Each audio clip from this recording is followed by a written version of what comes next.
event is getting triggered, then they will act. Okay. Or what they can be, they like, you can set up Azure, you can put your Azure function as a worker process, and after every certain time of interval, whatever set of actions you define it, they would do that. Okay. So for example, if you publish some changes in your source control, okay, or comments has been issued onto the source control, like my GitHub control is there, on top of that I get any comments. Okay, let's take an example, this, and yeah, issues. Okay, if I have GitHub repo, and if anybody is coming and saying that your particular code has certain issues, okay, like they would be adding the comments, right? So you won't be very active and checking out whether who had the comment or who is facing that particular problem. Okay, so they would comment on. Okay, so in order to resolve them, and you don't want to peek into your repository every time, you may have thousands of repositories like that. So what you do is, like, you can enable Azure Functions on top of this. Okay, so whenever a comment will be added, so comment adding is an it's an event for to the GitHub, and it can itself create an you can put a monitoring on top of it, so that whenever a comment is added, an event would be triggered to, which actually runs an Azure function. Okay, and it would say that Azure function what you need to do. Okay, so my Azure function what would have is, like, it will have an event and data.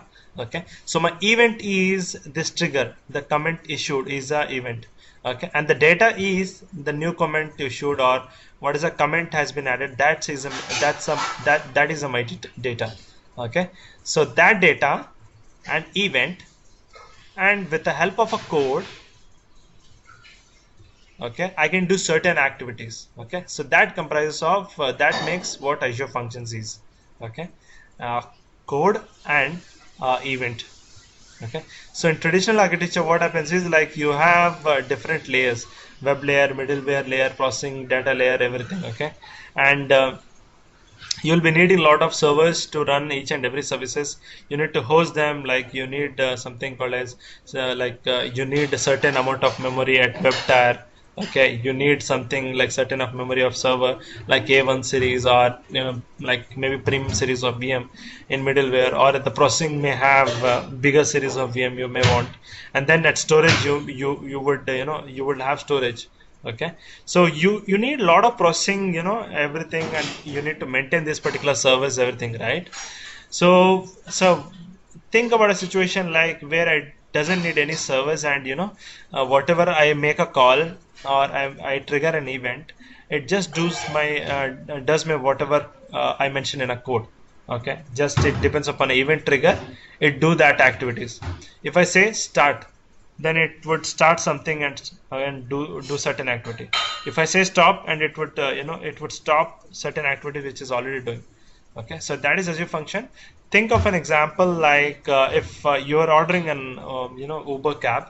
Okay, so once the Uber is actually coming nearby your home, okay, if it's in around 200 meters of your radius, where is the pickup point you have set, then actually once it enters that particular radar, right, it actually makes that your particular device, or at server side, the Uber actually makes a telemetry call. Okay, make a calls to Azure Functions. Okay, in Azure Functions I have written, right, like do something try to make a write up a message. Okay, and or it will say that, yeah, I'm near 200-meter radius. Okay, this car says that, or the Uber app would say that I'm nearby 200-meter radius. So when I say that I'm nearby 200-meter radius, so that particular sentence would be recorded in streaming analytics. Okay, and it would recognize this particular pattern, like nearby 200 meters it's almost near to the the pickup location. So, and then it would trigger a call to Event Hub, and this Event Hub will have alternative for this.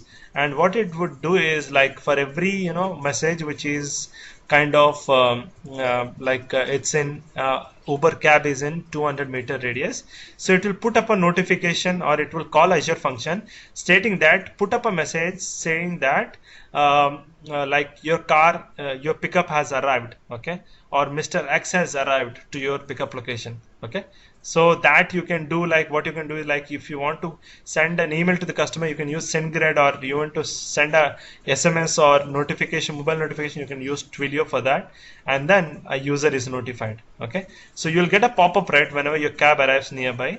So this is a complete experience which is there. Okay, so they can be Lambda functions or Azure functions implemented behind it.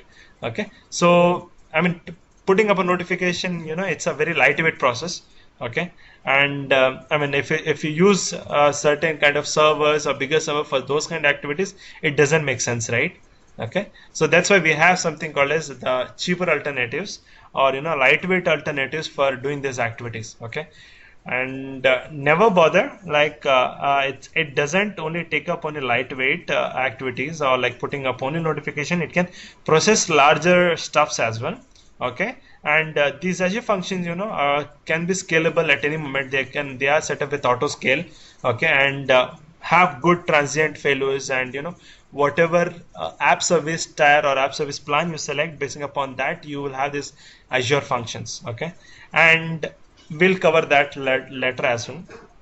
Okay, but simply, like you can see that there's no servers, or you're not making an call to a IP address and then doing your stuff. Okay, you're just calling an Azure functions and everything is done for you.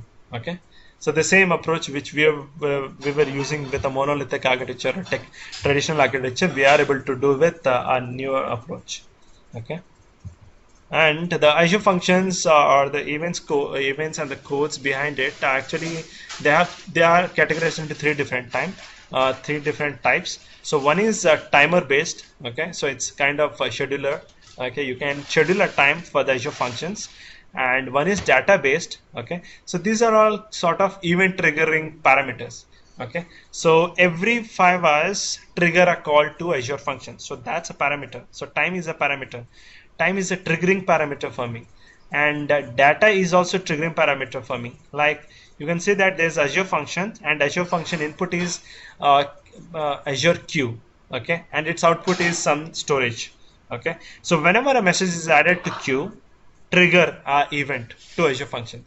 So data can also be in a sort of event to a event triggerer to Azure functions.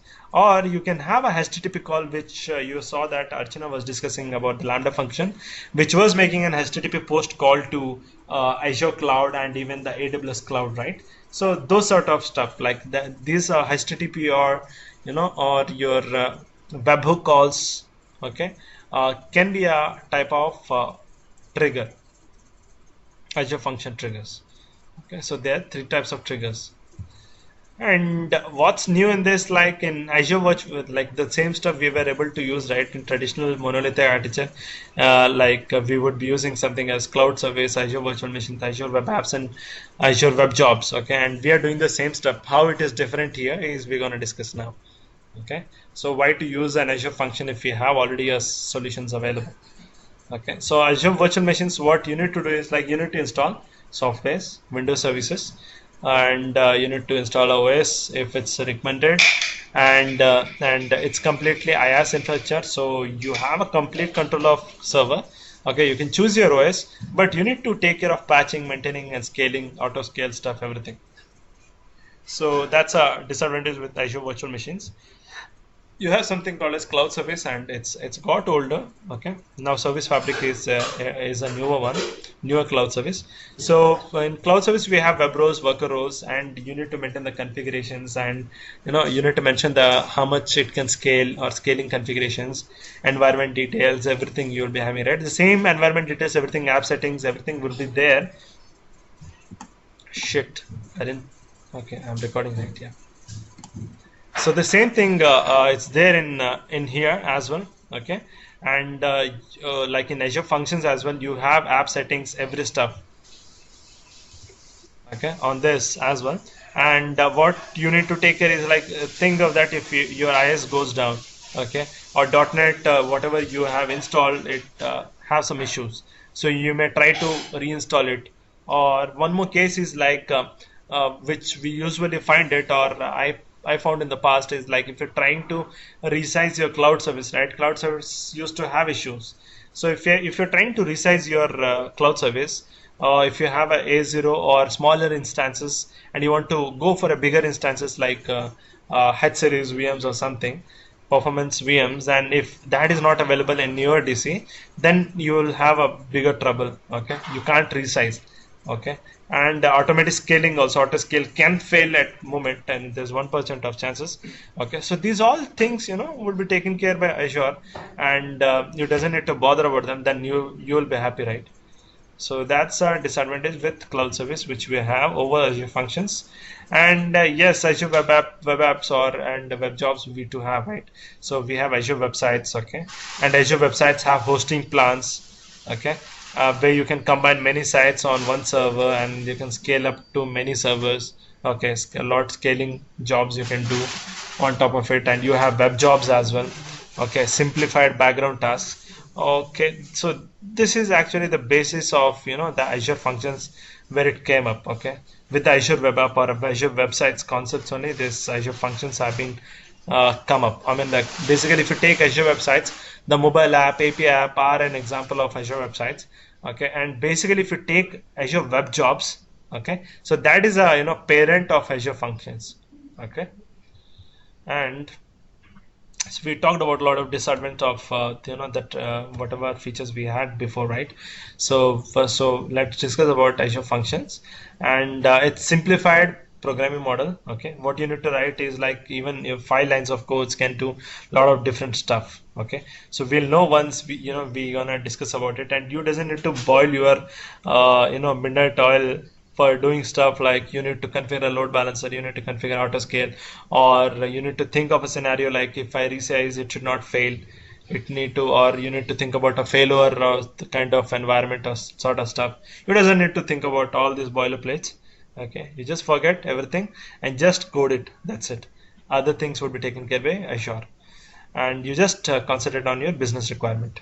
Okay, so the pricing model which we have is there are two pricing models. One is pay as you go, okay, and other is only pay for what you use, and this is a new pricing model which came to Azure, and it is also called as a dynamic pricing model. Okay, called as dynamic. Okay, so why it is dynamic we will discuss. Pay as you go is like if you select in since Azure Function is a part of app service, right? So you can select service tiers, right? You can go with free, basic, everything, right? So those are pay as you go models. So these are the app service plans which we have, right? So this is like the pay as you go models where free, shared, basic, standard, premium we have. Okay, and like you can select these models, and like whatever tier you select according to that you will be getting charged according to your usage. Okay, and going next, and Azure function pricings are they are dynamic. Okay, so pay for what you use. Okay, you can still use existing app service plans. Okay, you can use your dedicated service plans like this one.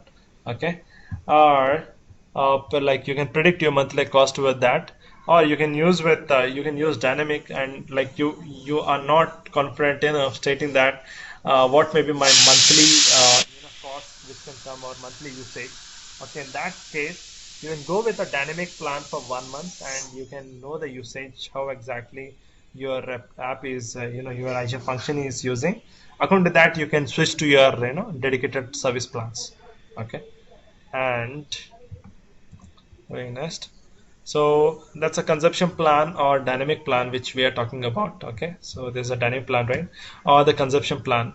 I said it about the consumption plan. It's like it's number of like I've said in previous and day before yesterday's session as well. So it's about consumption plan is nothing but it's a billing model which is actually bills or charges users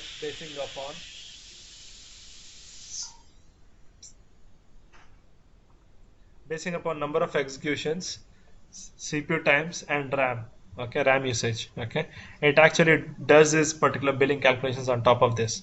Okay, and you have like if you're testing your Azure functions and it's very low scale and you doesn't need to bother because you have around 1 lakh executions for free, and CPU time into RAM GB, or the GB of data which ingress or outgress, or with Azure functions you copy data, do all the stuff, right? So that is around 400,000 GBs limit.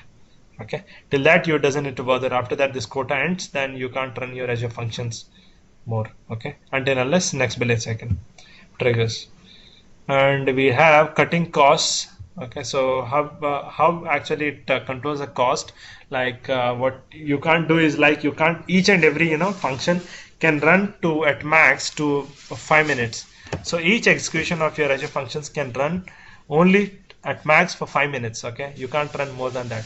I mean, you can't put a logic which actually can run more than 5 minutes. Okay, and you can't you have a daily quota as well in GBs. Okay, you can't cross them daily, and you do all the stuff. If I allow this, then a lot of customers would would just use this free plan, and then they do all this stuff, but they won't be using its premium features. And how you can reduce your cost is like you actually can I mean you have a efficient code, okay, which can actually run below 5 minutes, and it actually can run faster. Okay, and it would have very quicker invocation times, like quick trigger times, okay, and quick ending times. So it triggers, and then within few 5 seconds it actually completes a task. So it should be like that way. Okay, you need to write a code in such a way. And reduce the memory requirements, like you're trying to copy some stuff where you're putting a lot of processing logic onto your like if you're doing a copy stuff, you don't copy from different area to your machine, your Azure Functions memory, and then from your Azure Functions memory to another place. Okay, rather what you do is like you just trigger a call which can copy from two different locations which is outside of Azure Functions. Okay, and which can reduce your memory requirements as well. And the benefits are much more. It's easy to configure. You doesn't need to bother about configuring other or concentrating on other stuff, and it's easily integrated with all of the CI continuous integration stuff, Kudu, easy auth, and certificates also you can handle with this. You can have a custom domains with itself, and you can have an app setting files as well for this. Okay, and this is cost effective, as you know that you can go for consumption or you can go a defined plan as well. And they are no service to maintain. You doesn't need to bother about the IP or some other thing. They would take in care, or automatic scaling will happen. So what is serverless is like I mean there's nothing called as serverless, as I say about like there are servers in behind that. Okay, and you can use a third-party pass wherever possible. Like you can use document DB or auto for authenticating your Azure Functions request or something else as well. You can integrate with Azure Functions. Okay, or you can run your custom code on Azure Functions as well. Okay, and which would be called as a function as a service. You would have heard SaaS, PaaS, IaaS, right? So this is FAS.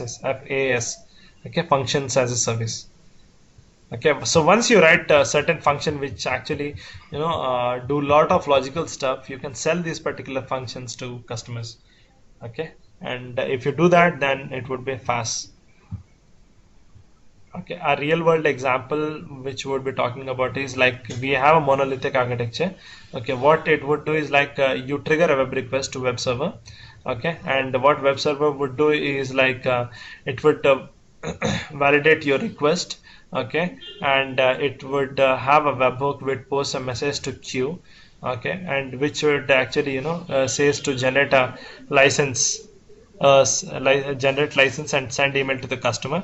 Okay, once that new purchase is done, okay, there will be nightly report which actually generates a night builds or reports nighttime, where it can say that how many requests came and how many licenses were generated, those kind of stuff. Okay, if anything happens to the webhook, and it would report an error. And once you do all this web request succeeded, you'll give a successful message to the customer back when in HTML or CSS or JavaScript. Okay, so this is all monolithic architecture which we have, a traditional architecture. And if we actually use an Azure function, right, each and everything we can actually break into small pieces or break into sort of microservices and do every actions. Okay, so it comprises of a lot of around 6 activities in them. Okay, so the payment provided involves a bank payment or bank authentication stuff. Okay, so what you can do is like you can break all this particular flows into 6 different Azure function stuff. Okay, where the one thing, like whenever a customer pays a payment, okay, or it asks for a payment, like you want to pay, then you need to divert him to a what do you say, divert him into payment gateway, right? So it will make a webhook call. Your API on which the customer is interacting, or application on which the customer is interacting, right? When it wants a payment gateway, it would actually trigger a webhook, payment provider webhook, okay, which will trigger Azure function, and Azure function will have a code which will say that put a message in queue in this manner. Okay, so once the message is in queue, okay, and once the message is in queue, and you can say that generate a license message. Okay, that also there would be an Azure functions for that, and you can create a license file in your blob storage, because blob is binary large object storage, right? So it can store any kind of files. So even it's PDF or any dot extensions, it can store. So you can have one Azure function stating that create a license file, PDF file or something, and once the license file is pushed, trigger a call, okay, which actually sends email to customer saying that yeah, your license has been created successfully. Okay, that's another Azure function. And once that is done, you can report error webhook. Okay, if any issues had happened, like while click, what you can see is like while the call was triggered from client tab to the webhook, payment provider webhook. If this fails from the client call, then those errors can be stored in your table storage, so that you can go through the logs and say that which particular customer's request was failed and why. Okay, so you can store such kind of information, even errors as well, and you can validate your license API, and that can be implemented with like if a customer comes again, once he get the license, he will be he will get a provision, login credentials, everything, he logs in, and if you want to validate his license, whether like what particular time it is or what is the time to renew it, okay, you can validate his license API from your database lookup. And for this, like this database lookup or SQL statements, everything you can put in under Azure functions. Okay, and you doesn't need to write a 120 or 200 lines of code for that in your Visual Studio, or create a C# file or project for that. But just create an Azure function, and it would take care of validating your license and returning a proper message to the customer. Okay, so while these all things happens, right, you would try to if you have any scheduled tasks which actually can generate reports overnightly. Okay, it would show that whole day night, whole day, whatever license have been created for what customers, their details, everything would be generated in a beautiful report, and then you can define it. And those kind of stuff also you can do in Azure functions. So you can just see the changes, right? Whatever the complete monolithic architecture, whatever you had, you actually decomposed into 6 different Azure functions, okay, or 6 different small microservices. Okay, so it's a combination of these all microservices, makes something called as a function app. Okay, so it's built up of app. Okay, so the app consists of all microservices. Okay, so that is function app. And Azure function use cases are so when you want to try some experimenting, like your payment gateway is working or not. Okay, if you want to develop a prototype, it's easy, and each and every functions you can hook up to many applications. Okay, because function is one, and there can be one to many relation with each of every function. There's a lot of reusability with these functions. But if you want to use a function which is on your .NET code, what you can do is, or what you do is, like, you need to have a license, you need to have an API hosted separately for different apps. Okay, if you don't do that, you need to take care at your database level which particular app data, where it goes. Okay, which particular API it calls and where its data goes, you need to take care. But with Azure functions, you have a lot of independency. Okay, you can reuse the same code, you just change certain variables and you're done. The feature is ready. Okay, so those are sort of use cases which you have. And one particular interesting use case is like so this particular Azure like Azure functions are there, right? They make up function app. Okay, you can actually scale up each and every individual services independently. Okay, you can if you want like a lot of nightly reports are there, and you want to there were a lot of licenses were being created in the morning, and there would be a lot of load onto your this one, right, on your nightly reports. So you can actually, it automatically scales, or you can set an upper limit as well. Okay, where it will actually reach and it would do that. Okay, even on high load, you can independently scale this one. You doesn't need to scale all of this. But if you are sitting on any cloud service or other service, you actually need, what you do is like irrespective of whatever APIs you are hosting, your APIs have thousand REST APIs in it. But if you want to scale up, then you need to scale up a complete server. You can't scale up an individual URL in that particular API. Okay, so if you have something API which is says that provisioning API, okay, so which provisions or onboards a customer, so that would be triggered when I'll have a bigger sale, so a lot of people will get registered to my subscription, so I need to scale that particular API only. I doesn't want to scale other APIs.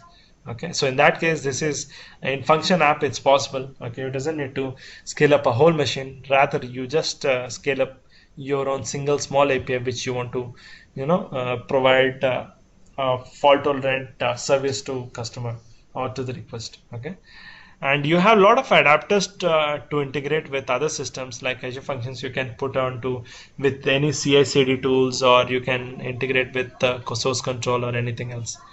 Okay, and so think of like real world scenario, like you have a build pipeline. Okay, and once everything like a build server triggers or someone checks in code. Okay, and a build server builds a successful code, and once it puts onto release, or once it's moved from release to production, so once it's deployed into production, you'll get a message on your Slack communication tool stating that there's been there's been a new rollout happened onto the production. Please go and validate if you are impacted or if everything is correct or not. Okay, so those kind of activities you can do with Azure Functions in real time. Okay, so these are this is a URL of Azure Functions, and so the same thing like Azure Functions, you can the URL would be myfunctionapp.scm.azure website, since they are built on top of Azure websites, right? So it's like that. Let me go and do a portal.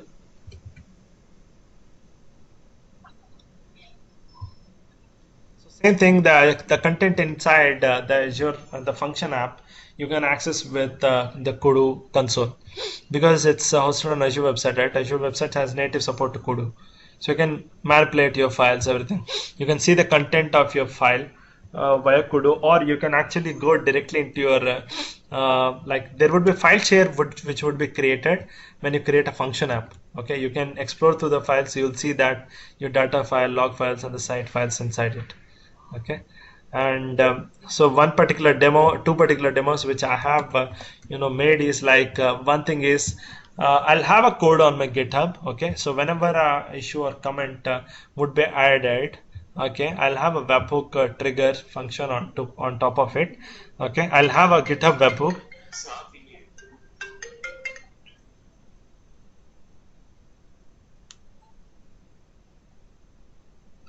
So I'll have this GitHub webhook trigger, okay, webhook, GitHub webhook, and which would actually trigger our Azure functions, okay, whenever a comment is issued.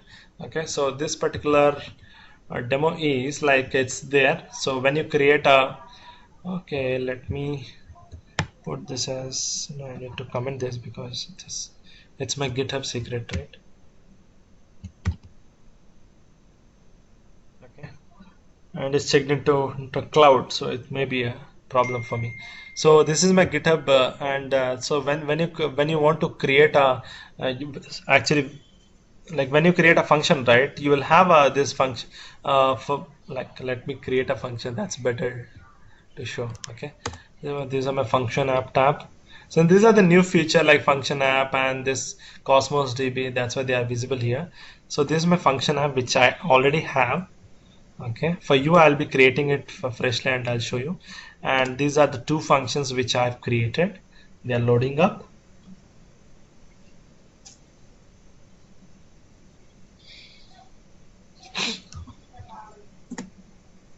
Okay, so one is a GitHub webhook I have, another is a HTTP trigger I have. Okay, so how to create a function is like, I'll create a duplicate in this tab and I'll show you how how to create a Azure function. So this particular GitHub hook, right, doesn't have much code. I just have this much code itself. Okay, and I do very great stuff. So I'll go here, not most stuff, and go plus new. I would click Azure function.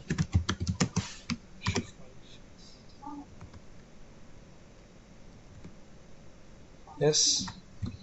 Once I click Azure functions,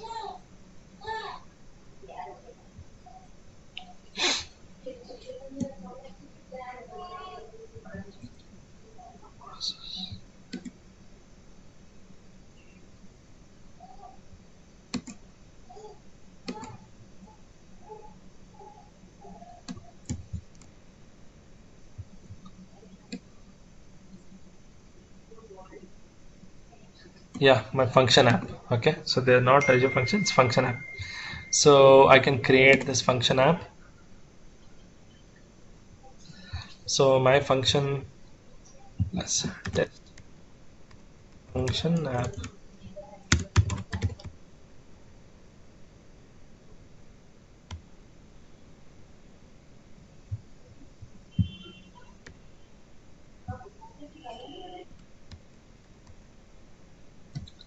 Okay, and I'll create a, okay, SRG. And I said, right, there are two plans, one dedicated or app service plans we have, or consumption plans. Like it would be, charged by number of runs you do, executions you do. I'll just select a consumption plan. Okay, and then I'll select our place, Southern India, and then you can create a storage for this. Yes, I'll create storage, and I don't know what, I'll just create it.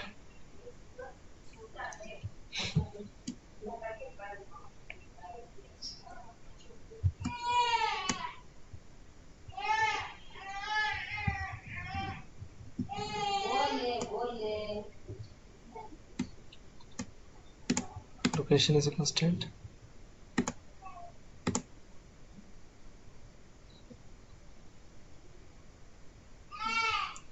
It's not able to create it right current moment.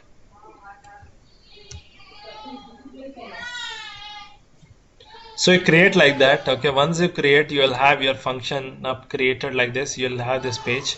Okay, there's another page as well, like where you can actually go directly with, if you don't have your Azure subscription, right, you have one particular, since you have 1 lakh calls for free, right? So you have, yeah, functions.azure.com. So this is Azure Functions portal itself. Without having an Azure subscription, you actually get a time around 1 hour or something. You can run or code your Azure functions and test them. Okay, and this is what this portal is, functions.azure.com. This is the same experience which is driven up here. Okay, and so this is Azure function. So you will have this integrate tab, manage tab, and monitor tab. So when you add, you need to select a template which before creating, so you can try it for free. So like this, what you're gonna do is, like you can select I said, right, there are 3 triggers which you can do, trigger Azure function. One timer, one data, another is webhook or HTTP calls. So this is the same thing. So I can choose a scenario and I create this function, or I can I have custom function. So let me see if I want to show up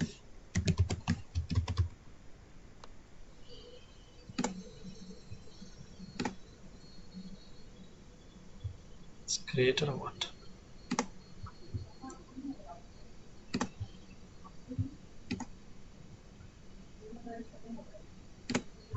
Let me go and check whether it's created or not. It threw an error when we were running that last time. Okay, let's go and check. It's created. Was test. Yes, it's had created. Okay, but we got error, but it created. Okay, so the main things we need to observe is when you like create a test function, what you get is these all things. like you have a storage account where actually so you have a service plan which you selected, the consumption plan, and it's in Australia, that's why it's Australia East plan. And this is the storage account where exactly your code or these files go and stores. Okay, your app settings, everything gets stores. Okay, so you can go to your storage, and if you want to see what kind of files it has been storing, then you can go to your file server.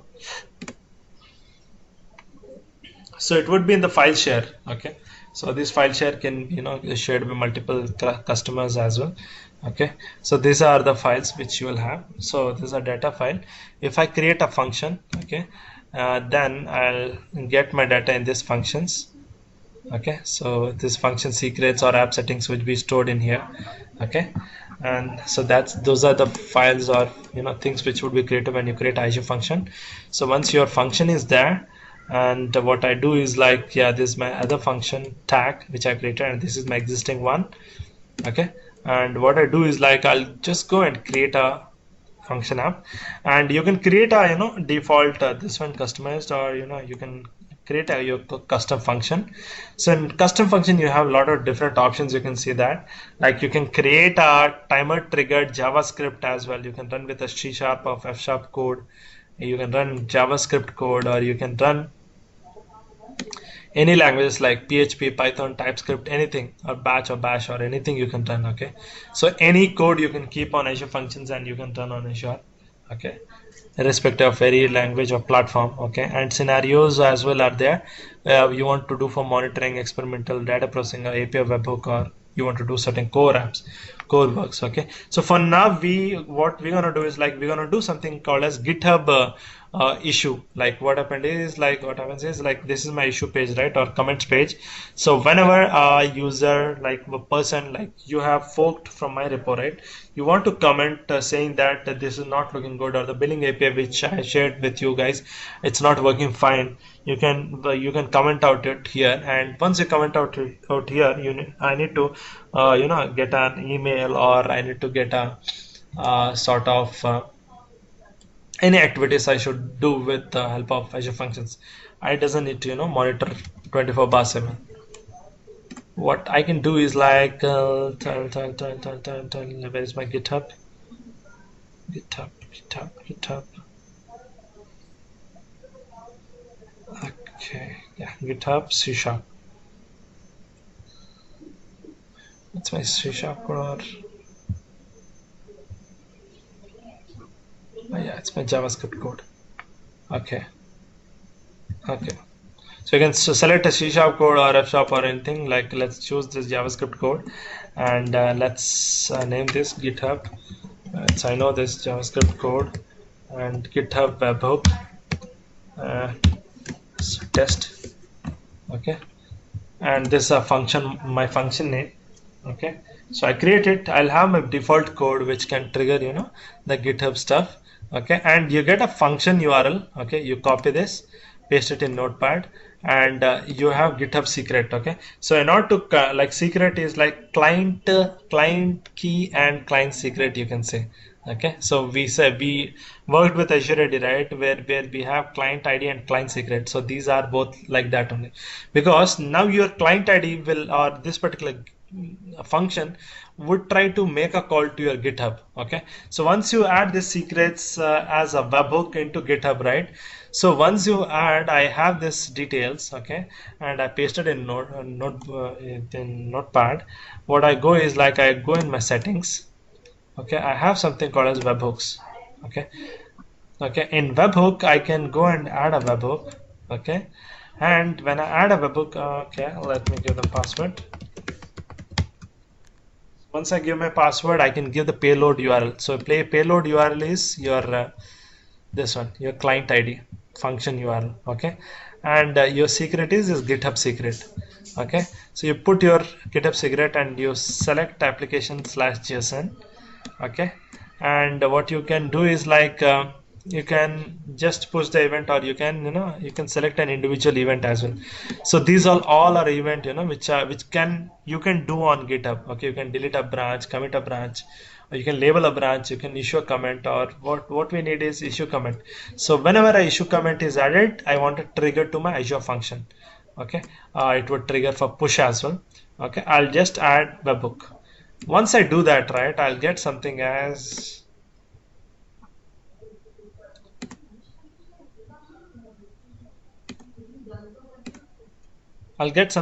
this one. Okay, so your webhook would be added.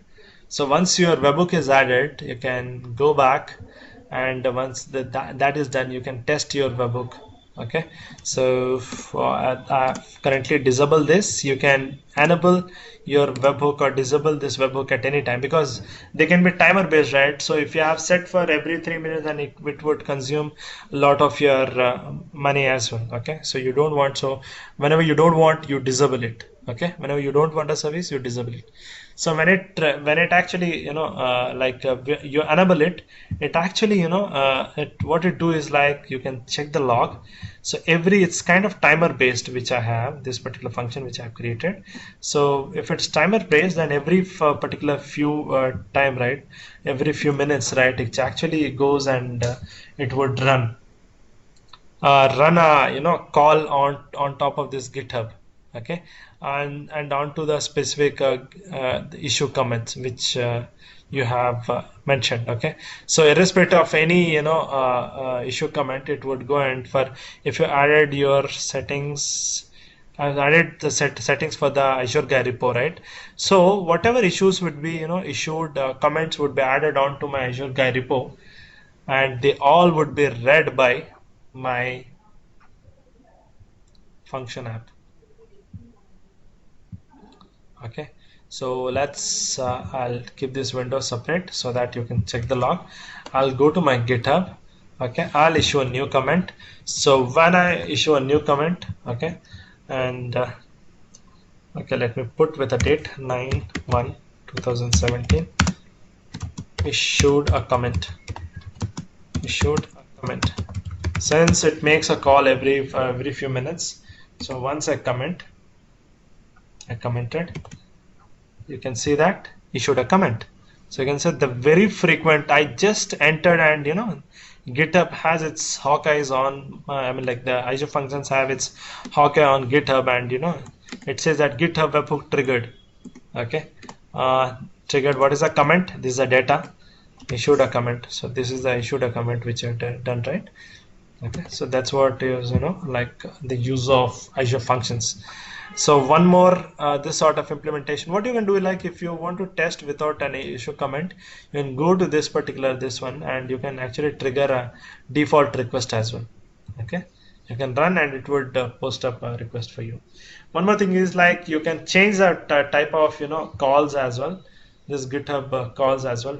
Like, if you're making a REST API call to GitHub function, you can make as I said, right, we can make a REST API calls using Postman or any other REST API clients. Okay, so the same REST API client is integrated with this, and in order to test your Azure Functions, you have a REST API client itself here embedded. Okay, you can select whatever type of the call, and you can trigger a call to it. Okay, that's a testing stuff, and you can add parameters also your test.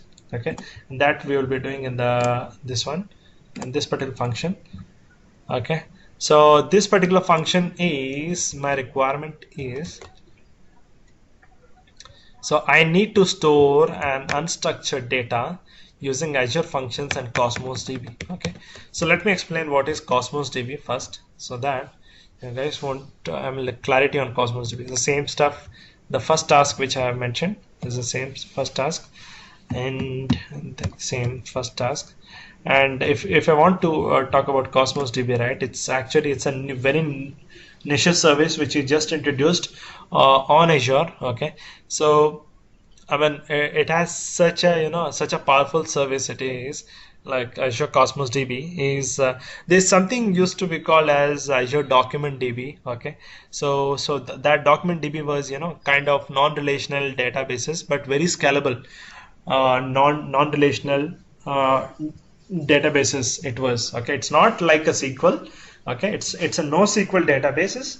Okay, like you can compare it with storage as well, but storage is not that much scalable as your Azure Document DB was. Okay, so one such example or the upgradation of Azure Document DB is this Azure Cosmos DB. Oh shit. Okay, so what does Azure Cosmos DB would supports, or the capabilities are we like to talk about is like uh, so it provides, it's very scalable, and the scalability, it's across global level. It doesn't depend upon, scalability doesn't depend actually on regional level or a DC level or geographic level. It spans across globe. Okay, so if you have a browser and you're making a call, and if you will have a traffic manager, okay, and you have a websites or web app in region A and region B, region B and region C, it's copied. So region A, region B, and region C, and if they are rapidly writing lot of amount of data, okay, and you can use Azure Cosmos DB, okay, which actually can store a session state of this particular Azure websites, and it can also store the data of this particular website. Okay, for storing a session state, you need something sort of CDN kind of stuff, right? So which should be very faster to receive, or you need to have a session state server kind of concept. Okay, so the behind the hardware should support that. So Azure Cosmos DB, it's combination of each and everything. So it can support your Azure storage kind of stuff.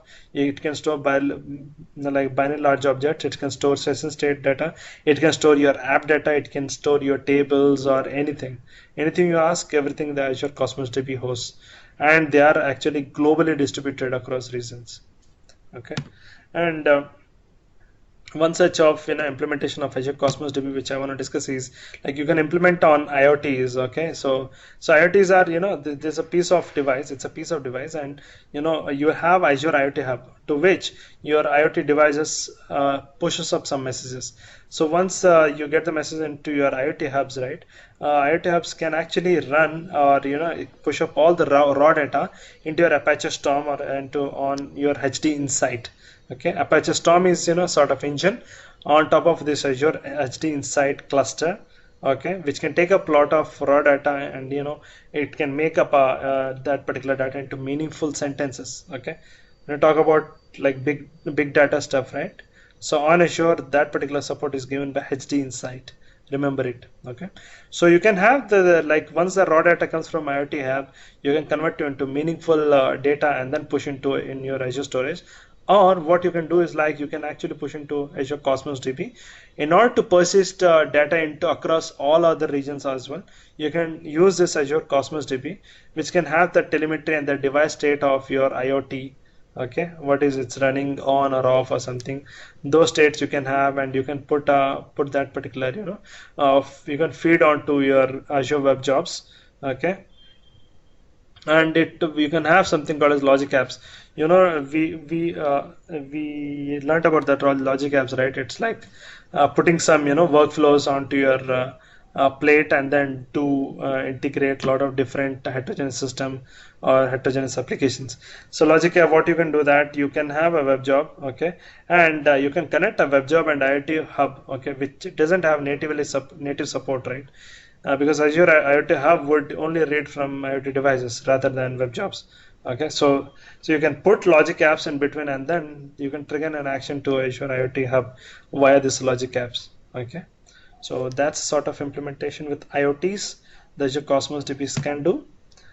And one such example which we're gonna talk about is like I'll create a HTTP trigger, okay, via my it will be C# code, and when I do a trigger from my C# code, it actually it should store an unstructured data, okay, into my Cosmos DB. Okay, so Cosmos DB can host any kind of data, right, which as I said. So let me push an unstructured data into my Cosmos DB. Okay, and that should happen when I make a HTTP trigger to my Azure function. Okay, and the UI would look like this. What I go and do is like I'll go to my portal, I'll go to the old portal, and what I do is like I create a function, right, like this and this. I'll just click no. Okay, let me go to the function app. I'll go to the test function app. This is my test function app, and I'll go to the function. I'll minimize this. If I want to delete it, I can go and delete it. I'll show you. You can manage your monitors. Okay, you can delete the function from here. Okay, and or you can disable your function, and I don't have functions here. Let me add a new function. I'll create a new custom function itself. Okay, so it should be HTTP trigger and to the Cosmos DB, right? So I want a Cosmos DB.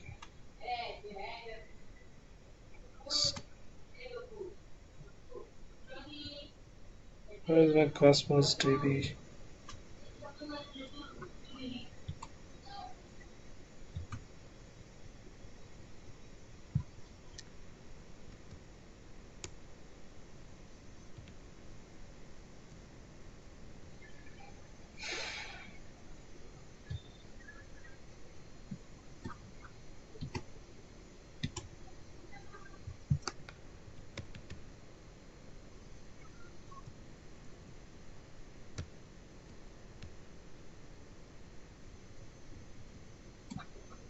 Where does it went?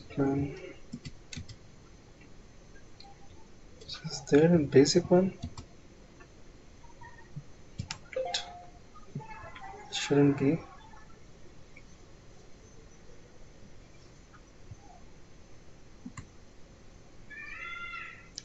Webhook API. Create this function. No, not this.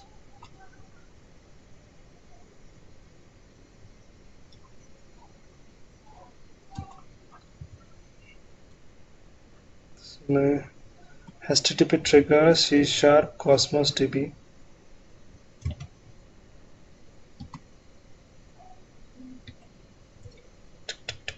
Sorry for little delay.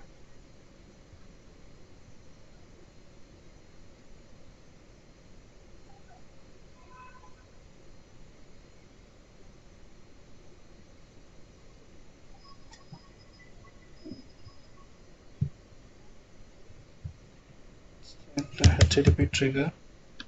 Okay, there's no. I saw it somewhere. Okay, let me get my input. That is HTTP trigger. Okay, HTTP trigger, and I want with parameters C# function that will be run whenever it receives an HTTP request. Okay, let me take this. I will take this. Okay, I'll have this HTTP trigger. It should be triggered with a C# with parameters. Okay, no problem. And then Cosmos. I'll join the Cosmos DB later. Let's see a function type.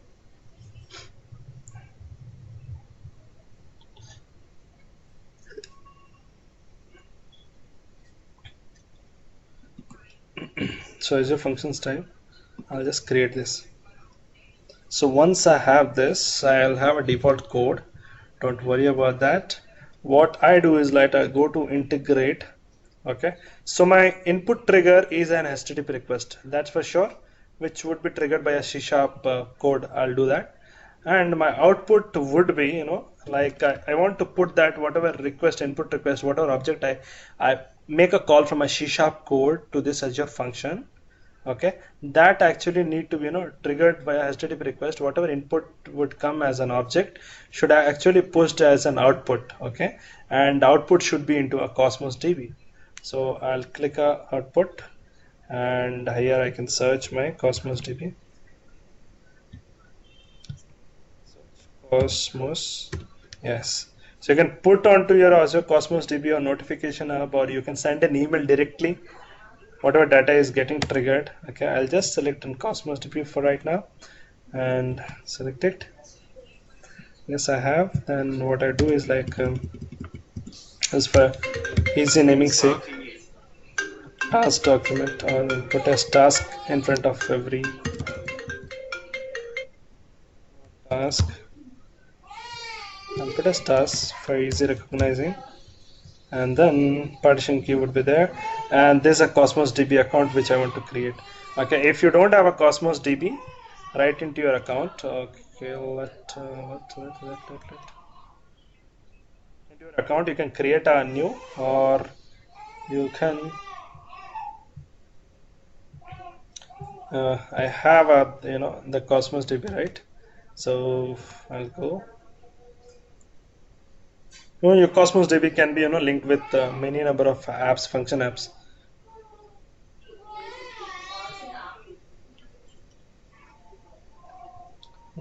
My Cosmos DB, Azure Cosmos DB.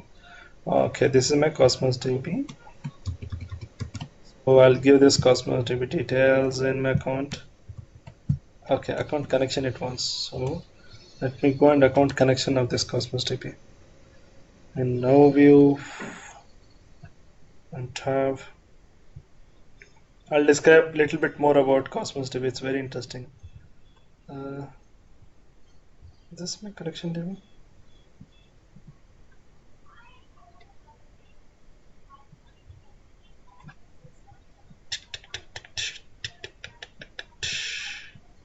Okay, let me take this URL. Let's see it works or not. It says Cosmos DB connection DB. I'm not able to put up. So I'll just for this demo, let's go and create a new Cosmos DB itself. Okay, so we created it under Cosmos DB. We have this document DB. Okay, doc DB. Okay, the same is the displayed here. So I'll select the existing one. So once I select the existing one, it would just show up or link your Azure function with this. If you are creating a Cosmos DB or the document DBs, since Cosmos DB have document DB, it's have NoSQL DBs and other stuff. Okay, so you can create like whatever suits, right, for this particular type of data. When you select a Cosmos DB, it would create a document DB for you, since you're gonna store unstructured data. Okay, so it would create automatically and then you just save it. Use function return value, I don't know. Okay, once this is done, and what I do is like I have this code. I'll explain this code. What is this? And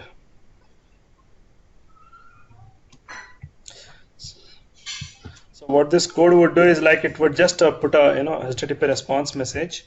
Okay, and like what it would do is like it would actually create an object. Okay, the object would be having the name parameter, task parameter, due date parameter. Okay, and then it would make an object and it would create a call to my Azure function, trigger a call to my Azure function. So basically, if that's an Azure function call, then it would be like I have my test here. Okay, I have these all parameters added. Okay, and this is a function like this is a object which it will make and it would store into my document DB whatever output I have defined. See here, I doesn't need to define what is the output of where it goes. Okay, what I'm just bothered is I'm making an object with whatever HTTP response I got. Okay, so I'll REST API client. This is a REST API client, right, where you need to test. So what I will do is like whatever parameters this particular Azure function is accepting, I'll try to frame all the parameters and give us sort of value. Okay, and like let me change the values. Okay, and so these values actually I can actually put as a get or post or something, because here it would finally the call would go to Azure Functions, and whatever the default method is that it would accept and it would run it. Okay, I'll put a get and then I'll trigger a call to this Azure function from this REST API. So this request body doesn't have, it just have name Azure, right? But I'm overriding this parameter in here in query. Okay, so I'll just run this. So once I run, okay, so it says that function started, my HTTP call triggered, and it says that my function had started at this time and it had completed by this time, and you have duration how many milliseconds. So this matters when you make efficient Azure functions. So once this is done, my HTTP request triggered Azure function call, and Azure function got the response, HTTP response, and it from the HTTP response object, it actually from that request object, it actually took out all the parameters which I have sent. Okay, and then it made an object. Okay, and then it made a task document object, which is actually of type document DB type, okay, document DB table type, and it created a response, and I mean it would trigger a call to document DB. Okay, since my document DB is but defined as an output, okay, at behind, so it would push into my document DB. And let's see and check where like we it pushed into document DB, right? So let's go and check for whether the file is like pushed or not. So this is my last file which I tried day before yesterday. This is a file introduced. Let me refresh. There should be another file. Refreshing collection list. There should be another entry to my docdb. Okay, let me go in and check.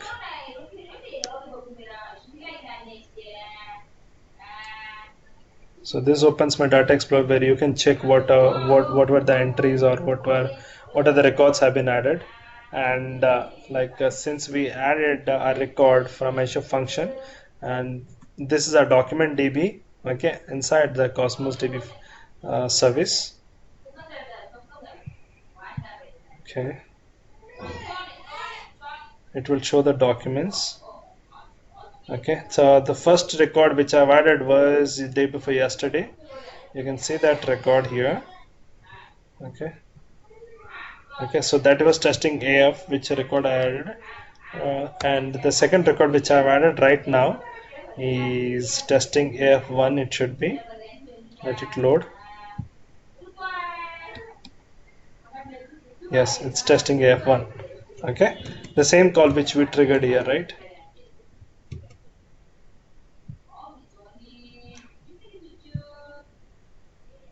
Which we have triggered using this HTTP Cosmos DB client, right? Okay, so testing AF1 is added to into document DB.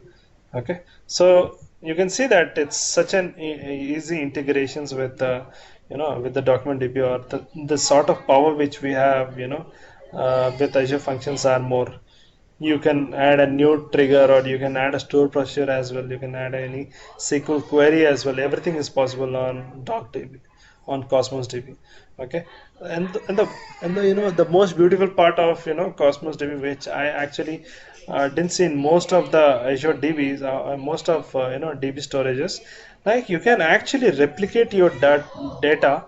Okay, so data, I have two records, right? I can replicate onto any location with a single click. That's it, and it would be replicated across any of your regions.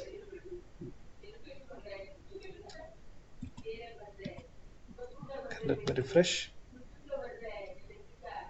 With a single click, it actually push ups your data from your India location to US location and anywhere else.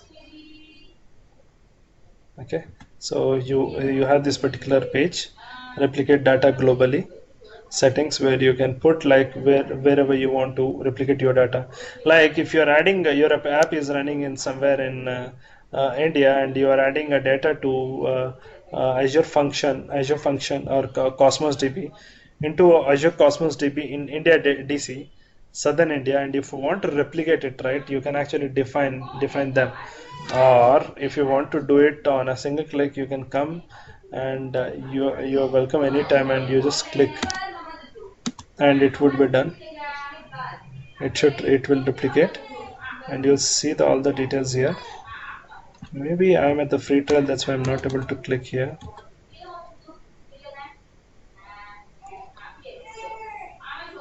Okay, so that's the beauty of Azure Functions Cosmos DB. Yeah, if more time permits, I'll work on more on